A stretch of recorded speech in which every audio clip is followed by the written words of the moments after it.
Advertencia. La siguiente historia está sacada del fanfic de Wattpad creado por Joel Díaz Espinola, links de su perfil y la historia disponibles en la descripción por respeto a su autor original. Gate, Estados Unidos y el hombre en el castillo, capítulo 9. El único sobreviviente de la masacre del campo de concentración fue el francotirador que se mencionó en el capítulo anterior. Este hombre se llamaba Hans y resultaba que pertenecía a la élite de montaña, la primera división de montaña, primera Gebirgsdivision en alemán. Gracias a su entrenamiento fue capaz de acabar con vida y huir ileso. Al llegar a la civilización se dirigió al primer puesto de control e informó lo ocurrido. En un principio nadie le creía, como una raza inferior tendría el coraje de rebelarse, su historia era tan fantástica que creyeron que era mentira y fue visto como un desertor.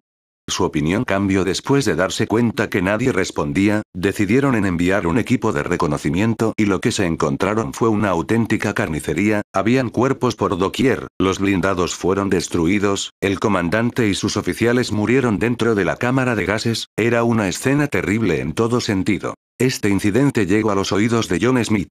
John Smith ordenó que le trajeran al único sobreviviente, quería interrogarlo en persona para averiguar lo más posible que pudiera de esta nueva facción rebelde. Mientras tanto en el mundo se corrió la noticia como la pólvora, de que había aparecido en América un grupo rebelde el cual estaba compuesto principalmente por judíos, y que su emblema era la estrella de David, más conocida como el símbolo judío.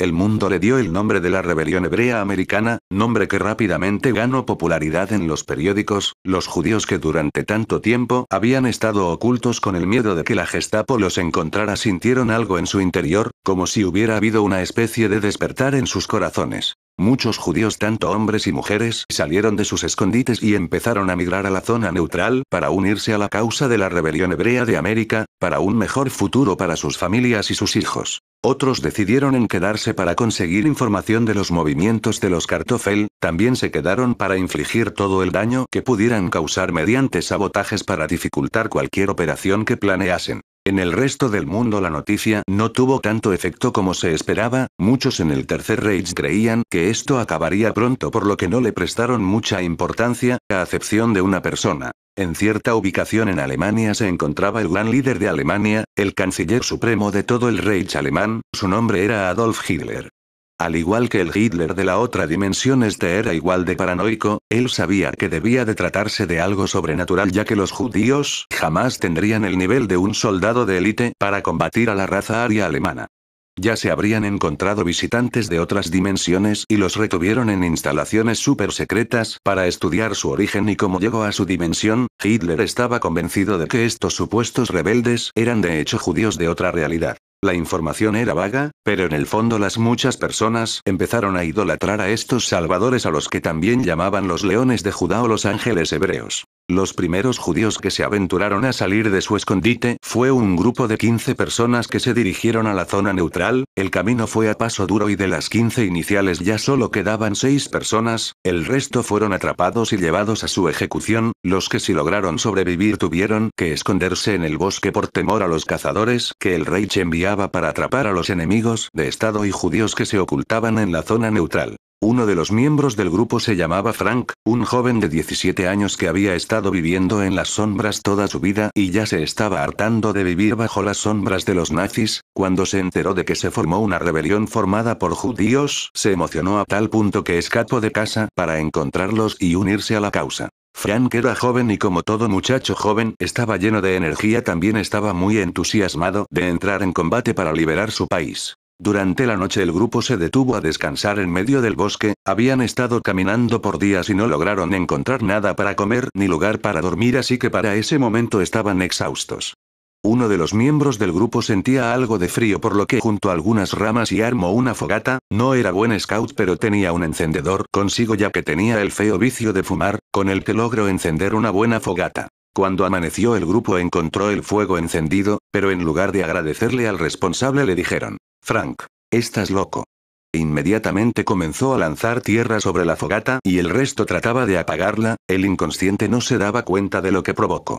El humo que generaba el fuego podía verse a kilómetros de distancia, las patrullas no tardarían en ponerse en marcha para atraparlos. Persona 1. Estamos ocultándonos de los nazis y te pones a prender una fogata. Persona 2. No lo hice con mala intención. Empezaron a discutir, pero otro miembro del grupo les hizo volver en sí. Persona 3. Tenemos que irnos antes de que nos encuentren. Frank. Es cierto, ya deben estar bajo nuestro rastro, hay que irnos. Era cierto lo que decía, si no levantaban el campamento ahora acabarían muertos, hasta que el último de los miembros dijo a los demás. Persona 6. Creo que ya es tarde. El resto se giró para ver a múltiples hombres armados, completamente cubiertos en camuflaje de follaje, equipados con armas automáticas acercándose a ellos. Todo el grupo se paralizó del susto, pensaron en correr, otros pensaron en enfrentarlos para quitarles sus armas, pero uno de los hombres armados que parecía ser el líder les dijo a los demás que los registraran, pero para sorpresa y consternación de todos, esta persona hablaba en hebreo.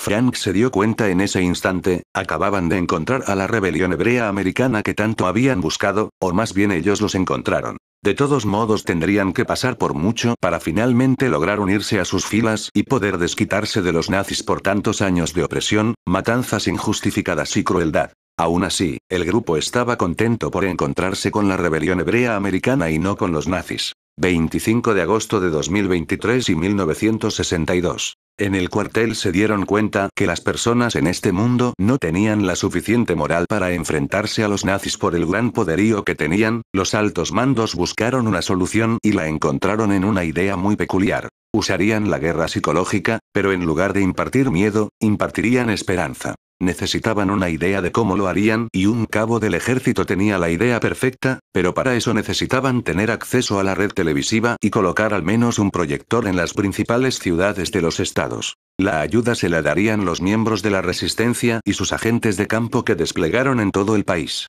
El plan entraría en acción el 1 de septiembre de ese mismo año, que era la fecha que dio inicio a la Segunda Guerra Mundial hace 23 años para ese mundo, por lo que tenían que correr. El plan era colocar los proyectores en las plazas más concurridas de las ciudades y proyectar el video para que todo el mundo lo viera.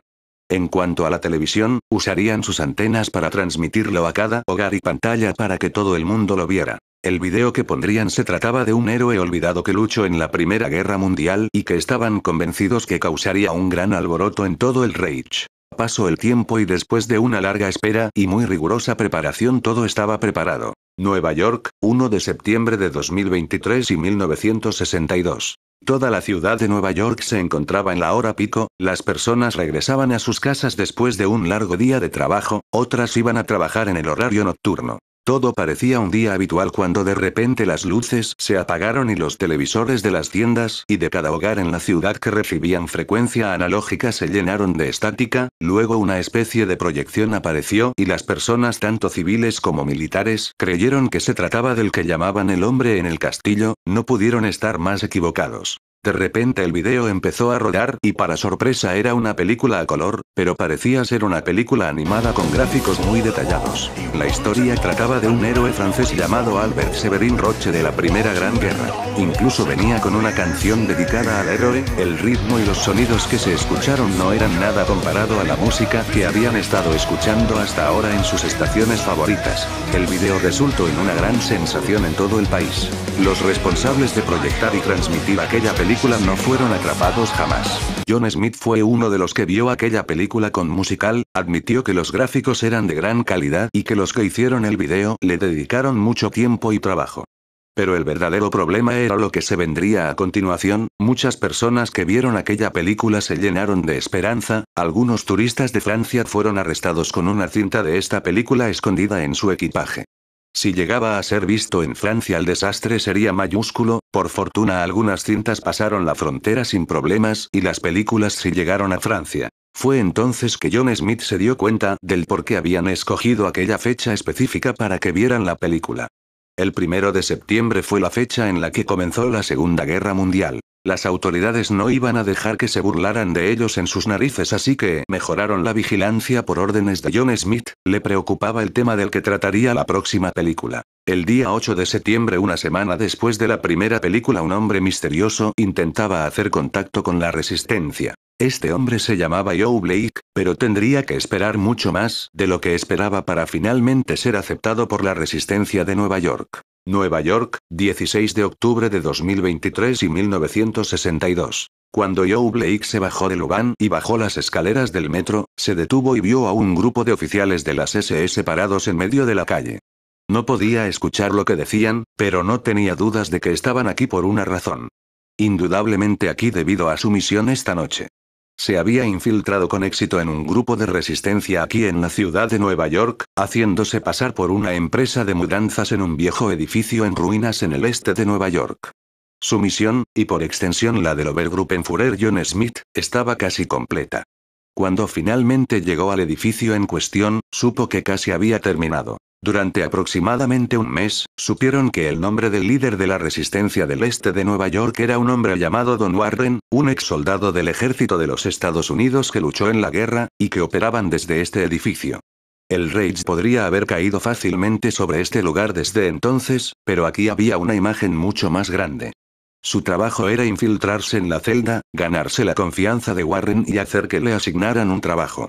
Un trabajo que consistía en transportar un camión que contenía películas realizadas por el hombre en el Castillo Alto, y entregarlas a Cannon City, Colorado, un pequeño pueblo que reside en la zona neutral. Una vez que consiguiera el camión, Smith y sus hombres deberían entrar, bloquear todas las entradas y derribar la celda.